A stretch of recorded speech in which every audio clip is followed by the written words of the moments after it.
누구나 세상에서 건강하게 살다가 그냥 건강하게 마치기를 원하죠. 그런데 그게 내 맘대로 그렇게 되는 게 아니에요. 그래서 세상 것은 언제나 이 기회라고 하는 것이 주어져 있어요. 기회라는 게 주어져 있습니다. 기회는 우리에게 자주 오는데 그 잡는 사람들은 얼마 없어요. 건강도 마찬가지라고 생각해요. 이 세상의 물질도 마찬가지라고 생각해요. 권세도 마찬가지라고 생각해요.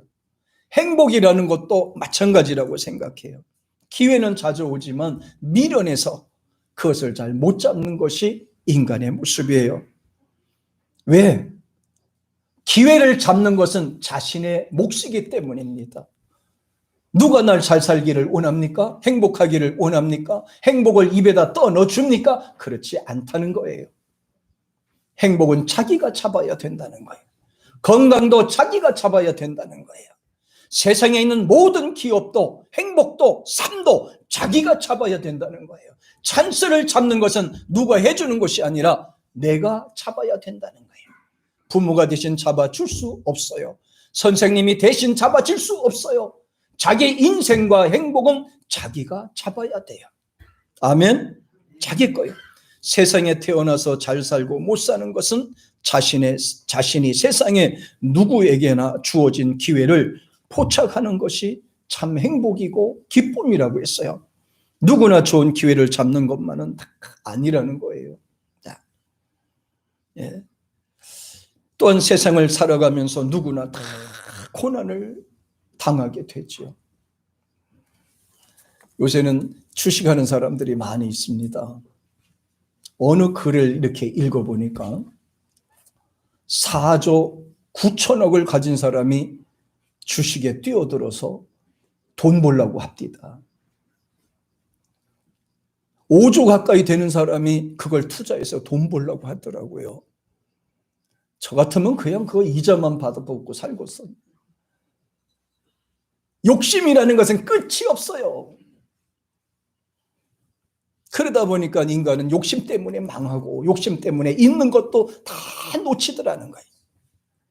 그래서 고난을 당하게 되는 거예요. 아픔을 당하게 되는 거예요. 시련을 당하게 되는 거예요. 단지 그 고난을 극복하는 일은 누구의 몫입니까? 자기의 몫이라는 거예요. 이 세상은 우리가 살아가는 방법들이 참 많습니다. 그러나 전부 다 불안한 방법이에요. 하나를 얻으면 하나를 잃기 때문이죠. 두 가지를 얻는 길은 행복으로 바로 직진하는 것은 행복의 주체가 되고 기업의 주체가 되신 전능하신 하나님, 살아계신 하나님을 만나야 되는 겁니다. 하나님을 붙잡아야 되는 거예요. 하나님이 정해주신 길로 가면은 행복의 기회도 자연스럽게 주어집니다. 부족하면 어떻습니까? 연약하면 어떻습니까? 못 배우면 어떻습니까? 가난하면 어떻습니까? 전능하신 하나님이 나를 붙잡고 계시면 되는 겁니다. 기회를 잡기 위한 단어는 간단합니다. 믿음과 순종이라는 단어예요. 겸손과 인내라는 단어입니다. 열정과 성실이라는 단어입니다. 사랑과 관용이라는 단어인 것입니다. 하나님 언약을 확실하게 붙잡고 성취하는 우리 모두가 되기를 축복합니다. 솔로몬은 이 세상의 모든 것은 시작과 함께 마지막이 있다고 분명히 말씀을 했죠. 아까 같이 우리가 읽었던 내용이에요. 자, 전도서 3장 1절 보겠어요. 시작. 천하에는 범사가 기한이 있고 모든 목적이 이룰 때가 있다. 자, 여기서 잘 보세요. 천하의 범사가 기한이 있고 모든 목적이 이룰 때가 있다 그랬어요. 그런데 아무나 그 목적을 이룰 수 있는 건 아니라 이 말이에요. 천하에는 반드시 시작도 있고 목적을 이룰 때가 있지만은 그러나 하나님을 가까이 해야 그 목적을 이룰 수 있다는 거예요. 하나님을 가까이 하라. 하나님이 가까이 해주시겠다고 약속해 주었어요. 여러분 마음에 평화가 있기를 원하고 기쁨이 있기를 원합니까? 여러분 마음속에 작은 소원이라도 있기를 원합니까? 전능하신 하나님을 붙잡기를 축복합니다. 주님이 이루어주셔야 돼요. 2절 보세요. 시작. 날 때가 있고 죽을 때가 있으며 심을 때가 있고 심을 것을 뽑을 때가 있다. 자연의 섭리지요. 심는 사람이 심은 것을 거둘 수가 있는 거예요. 잘 들으세요. 자기가 심으면 자기가 거두게 된다니까요. 이게 자연의 섭리, 하나님이 정해주신 섭리라니까요. 사람은 태어날 때가 있으면 죽을 때가 있어요. 죽기 위해서 사는 사람은 없을 거예요. 죽기 위해서 사는 사람은 없을 거예요. 우리는 심기 위해 살아야 되는 것입니다. 주님 나라 들어갈 때까지 심기 위해서 살아야 되는 겁니다. 열심히 심어야 내가 안 거두면 내 자식 세대라도 거두게 되는 것입니다. 세상의 모든 자연 만물의 씨는 거저 이루어지진 않습니다. 심을 때 싹이 나는 것입니다. 심을 때 살아나는 것이에요. 그래서 심을 것을 뽑을 때가 있다라고 했는데 우리는 다 뽑는 자가 아니라 심는 자가 되기를 축복합니다. 심는 자가 되셔야 돼요. 내가 뽑는 것이 아니라 하나님이 뽑아 치울 때까지요. 나는 심는 사람이에요. 그 다음에 보세요. 3절 시작. 죽일 때가 있고 치로 씻길 때가 있으며 헐 때가 있고 세울 때가 있으며. 보세요. 사람이 죽고 사는 것은 사람에게 달린 거 아니에요. 전적으로 하나님 앞에 달린 겁니다. 죽고 사는 문제는 하나님 앞에 있는 거예요. 헐 때가 있고 세울 때가 있다고 그랬어요. 우리는 헐는 사람이 아니라 세우는 사람인 거예요. 축복하는 사람이에요. 행복을 나눠주는 사람이에요. 복음을 나눠주는 사람이에요. 살리는 사람이에요. 이렇게 되기를 축복합니다. 그러면서 말합니다. 4절에서 시작. 울 때가 있고 웃을 때가 있으며 슬퍼할 때가 있고 춤출 때가 있고. 여긴 없나요? 안 나왔네가 보다요. 너무 빨리 넘어간 거 봐. 자, 분명히 웃을 때가 있고 울 때가 있다라고, 춤출 때가 있고 슬퍼할 때가 있다고 말했어요. 이거는 이제 3절과 3절에 나와 있는 내용, 4절에 나와 있는 그 내용이에요. 네. 우리는 우는 사람이 아니고 자신을 위해 슬퍼할 줄 알고 남을 위해서 웃어줄 수 있는 사람이 되라는 교훈인 거예요. 자신을 위해서는 슬퍼할 줄 알아야 돼요. 자신의 부족함에 대해서, 자기 연약함에 대해서, 온전하지 못함에 대해서는 자기가 스스로 회개하고 슬퍼할 줄 알아야 되고, 다른 사람에 향해서는 칭찬하고 축복하는 이런 사람이 되기를 축복합니다. 또 보세요. 5절 보세요. 시작. 돌을 던져버릴 때가 있고 돌을 거둘 때가 있으며 안을 때가 있고 안는 일을 멀리할 때가 있고. 남녀의 사랑도요, 한계가 있는 거예요. 남녀 사랑도 좋을 때가 있고 싫을 때도 있는 거죠. 어떻게 맨날 좋기만 하겠어요? 그런데 그것까지도 우리는 참고 인내하면서 살아가야 되는 거예요. 자, 그 다음에 또 6절 보세요. 시작. 찾을 때가 있고 잃을 때가 있고 지킬 때가 있고 버릴 때가 있고. 보세요. 조금 잃었다고 그래서 속상해할 필요는 없어요. 또다시 얻을 거니까. 잃어본 사람이 얻을 수 있습니다. 아멘. 긍정적인 사람으로 살자 이 말이에요. 그러면서 또 7절에 이렇게 말해요. 시작. 찢을 때가 있고 꿰말 때가 있고 잠잠할 때가 있고 말할 때가 있다. 그러면서 말하면서 8절 시작. 사랑할 때가 있고 미워할 때가 있으며 전쟁할 때가 있고 평화할 때가 있느니라. 아멘.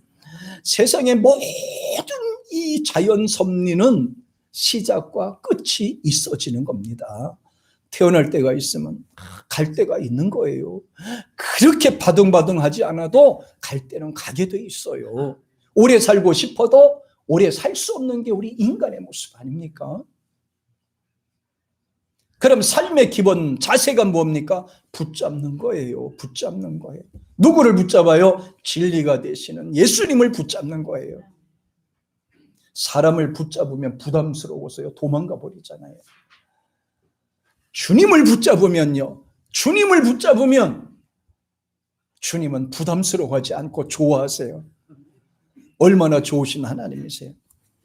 아무리 힘든 세상도 결국은 자기 만들기 나름이죠. 어떤 사람들은 불황 속에서 고난을 당하면서도 여전히 호황을 누리고 건강하게 사는 사람도 있습니다. 녹록한 삶을 살고 호황 속에서도 여전히 불만과 투정을 부리면서 고난을 자초하는 사람들도 있습니다. 이것은 무슨 차이입니까? 생각의 차이, 믿음의 차이다. 다윗은 고난을 당했더니 더 유익이 됐다고 고백을 합니다. 고난을 당했더니 유익이 됐더라는 거예요. 힘든 일을 당했더니 좋은 일이 생기더라는 거예요. 얼마나 멋있습니까? 고난이라는 것은요, 힘들고 나쁜 줄 알았는데 당하고 난 후에 보니까 나한테 굉장히 유익이 됐더라는 거예요.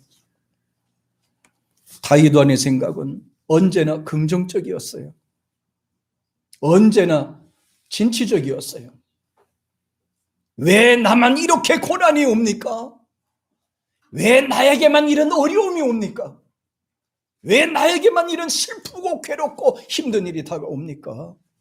이렇게 불평할 수도 있을 텐데 다윗은 그렇지 않았어요. 고난이 오니까 훈련의 기회로 본 것이고요. 힘들고 어렵고 고통이 다가왔을 때는 오히려 유익의 기회로 생각을 한 겁니다. 시편 119편에 보면은 65절에 이렇게 나와요. 다윗의 고백, 시작. 고난 당하기 전에는 내가 그러 행하였더니 이제는 주의 말씀을 지키나이다. 고난을 당해서도 예수님을 모르면요, 고난을 당해서도 하나님을 못 찾으면 그 사람은 도태되고 더 이상 가능성이 없어요. 그러나 고난을 당할 때 주님을 찾고 고난을 당할 때 하나님을 만나는 사람은 크게 쓰임 받는 줄 믿습니다. 68절 보세요. 시작. 주는 선하사 선을 행하시오니 주의 율례들로 나를 가르치소서. 맞고요. 이 69절 시작. 교만한 자들이 거짓을 지어 나를 치료하여 싸우나 나는 전심으로 주의 법도들을 지키나이다. 완전히 달라졌어요. 고난을 당하고 난 후에는 더 하나님을 사랑하게 된 거예요. 그러니까 하나님이 다시 그 왕의 자리를 복구시켰어요. 회복시켜 주셨죠. 힘들고 고난이 있을 때 주저앉아서 세상으로 빠져버리면 그냥 죽는 거예요. 끝장나는 거예요. 그러나 고난이 있을 때 더 주님을 붙잡고 하나님 성전에 나오면 하나님께서 사는 길을 열어주시는 거예요. 여러분 간증을 통해서 많이 들으셨잖아요. 죽을 자리에서 하나님을 만나더라는 거예요. 좋은 자리에서는 안 만나요. 행복한 자리에서, 안정된 자리에서는 결코 하나님을 안 만나더라고. 자기가 할 수 없을 때요, 세상에서 죽을 자리에서 하나님을 찾았더니 하나님이 찾아오셨더라는 거예요. 살 사람은 고난 중에서 하나님을 만나고 죽을 사람은 고난 중에서 비참하게 인생을 마무리 짓는 겁니다. 70절 보세요. 시작. 그들의 마음은 살쪄서 기름덩이 같으나 나는 주의 법을 즐거워. 이렇게 바꿔진 거예요. 고난을 당했을 때요, 오히려 하나님을 찾았더니 그때는 뭐예요? 야, 주의 법을 즐거워하나이다. 주의 법을 즐거워하나이다. 그러면서 71절에 이렇게 말합니다. 시작. 고난당한 것이 내게 유익이라 이로 말미암아 내가 주의 율례들을 배우게 되었나이다. 부정하지 않았어요. 이걸 거부하지 않았어요. 아하, 따라할까요? 아하, 하나님이 고난 속에 찾아오시는구나. 고난 속에 찾아오시는 거예요. 이걸 빨리 캐치해야 되는 겁니다. 빨리 고난 속에서 하나님을 만나야 되는 것입니다. 시련 속에서 하나님을 찾아야 되는 거예요. 더 큰 복을 주기 위해서 그 과정이 주어진 거예요. 그래서 이렇게 고백합니다. 72절에서 시작. 주의 입의 법이 내게는 천천금은보다 좋으니라. 천천금음이 뭐예요? 천천금은보다 좋으니라. 하나님 말씀을요. 하나님 말씀을 읽고 배우고 공부하고 하는 것이 자기는 세상의 수천 날의 영광을 받는 것보다도 더 좋아했다. 이렇게 표현하면서요, 73절에 보면 그의 회복세를 강조하는데요. 시작. 주의 손이 나를 만들고 세우셨으니 내가 깨달아 주의 계명을 배우게 하소서. 자, 주의 손이 나를 만들고 세우셨으니 어떻게 만드신지 아세요? 때로는 교만하면 꺾어버리는 거예요. 때로는 자만스러우면요, 그 아들을 통해서 다시 돌아보게 만드는 거예요. 자신의 약한 부분을 통해서 다시 하나님을 생각하게 만들었어요. 그래서 이렇게 하나하나 고쳐서 쓰는 거예요, 하나님이. 예. 하나님은 고치지 않으면 쓰지도 않아요. 고쳐야 쓰는 거예요. 하나님 앞에 이렇게 얻어맞아야지 쓰는 거예요. 대장장이한테 가봤잖아요. 대장장이 있는데 가보세요. 하루 종일 두드리는 거예요. 뭐를 두드려요? 망치질을 하는 거예요. 호미 하나 만드는데 3,000번을 두드린다더라고요. 이렇게 3,000번을 두드린대. 그랬더니 나중에 쓸만한 호미가 하나가 딱 만들어져요. 많이 맞는 놈이 중요한 놈이야. 적게 맞는 놈이 덜 중요한 거예요. 그러니까 많이 맞을수록, 많이 힘들수록 대기만성이라고 그랬잖아요. 하나님이 쓰시려고 그러는구나. 하나님이 복을 주시려고 그러는구나. 하나님께서 어떤 크고 놀라운 비밀을 감춰두시고 이 과정을 주시는구나. 야, 그래서 74절에서 이렇게 말해요. 시작.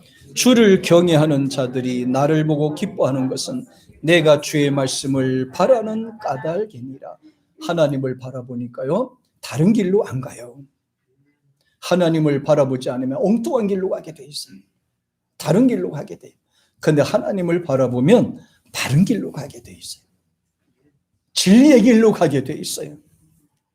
어릴 적에 저희가 어렵고 힘든 과정을 보시니까 오셔서 꼭 저한테 한 말씀 해주시는 말이 있어요.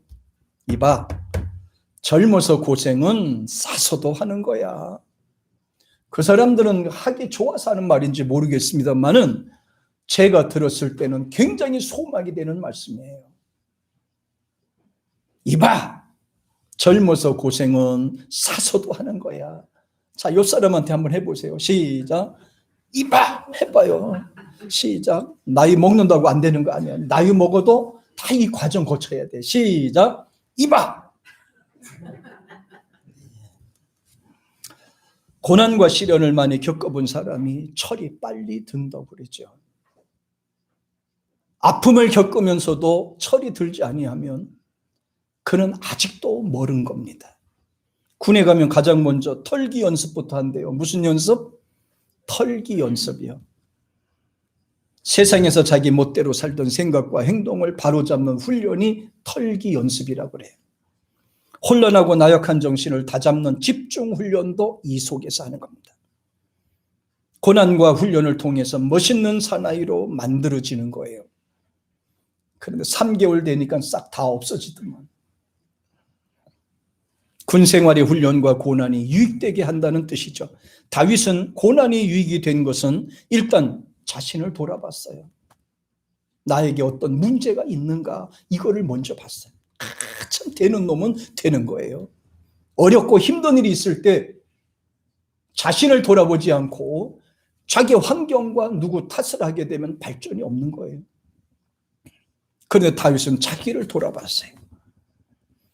그리고 가정의 소중함을 생각하게 됐고, 나라와 민족의 소중함을 생각하게 됐고, 자신의 인생에 하나님의 도우심과 인도하심이 절실하게 필요하다는 것을 그때서 알게 된 거예요. 아, 내 힘으로 안 되는구나. 내 능력으로도 안 되는구나. 하나님이 도와주시지 아니하고는 안 되는구나. 고난과 시련이 없다면 방탕할 것이고 타락했을 것입니다. 그러나 고난을 통해서 세상 줄을 끊고 하나님을 찾게 되고 기도하게 되었고 교회를 찾게 되었다는 것입니다. 하나님의 도우심의 필요성을 느끼게 된다는 것이 바로 저와 여러분이 이런 과정을 통해서 생활적으로, 여건적으로, 사회생활 속에서 우리는 하나님을 만나야 된다는 거예요. 하나님의 도우심을 간구해야 된다는 거예요. 그래서 고난을 통해서 자기 믿음이 성장하고 철들게 하는 어떤 터닝 포인트가 되는 거예요. 터닝 포인트가 되는 거예요. 왜 나만 겪는 고난이냐고 불평하지 마세요. 고난의 뒤편에 있는 주님이 주신 축복 미리 보면서 감사하세요. 너무 견디기 힘든 지금 이 순간에도 주님이 일하고 계시잖아요. 남들은 지쳐 인자 있을